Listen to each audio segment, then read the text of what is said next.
முன்பு அரசு சேவைகளை பெறுவது பொதுமக்களுக்கும் தொழில் நிறுவனங்களுக்கும் ஒரு நீண்ட சவால் நிறைந்த பயணமாக இருந்தது. உரிமங்கள், சான்றிதழ்களை பெற காத்திருத்தல், ஆவணங்கள், ஆய்வுகள், சரிபார்ப்புகள் என்று நடைமுறைகள் மலைப்பாக இருந்தன. ஆனால் இப்போது தமிழ்நாடு அரசு எளிமை ஆளுமை முன்னெடுப்பின் மூலம் இவற்றை மாற்றி அமைத்து அனைவருக்கும் எளிதாகவும் விரைவாகவும் சேவைகளை வழங்க நடவடிக்கை எடுத்து வருகிறது. எளிமை ஆளுமை திட்டத்தின் கீழ் 10 அரசு சேவைகளுக்கான நடைமுறைகள் எளிமையாக்கப்பட்டு அடுத்த ஆண்டிற்குள் 150 சேவைகள் இணைய வழியில் கிடைக்க உள்ளன. நேரடி ஆய்வுகளுக்கு பதிலாக QR குறியீடு, சுய சான்றிதழ், இணைய வழி KYC, டிஜிட்டல் கையொப்பம் போன்ற நவீன தொழில்நுட்பங்களை அரசு நடைமுறைகளில் சாத்தியமாக்கப்பட்டுள்ளது.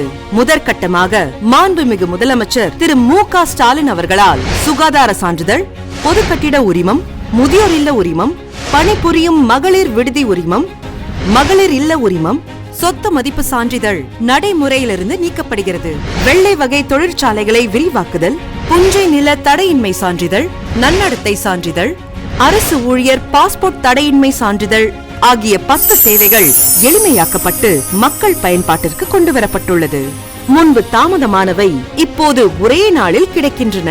வெள்ளை வகை தொழிற்சாலைகளின் பட்டியல் 37லிருந்து 609ஆக உயர்ந்தது. இது தொழில் வளர்ச்சிக்கு புதிய வாய்ப்புகளை உருவாக்கியுள்ளது.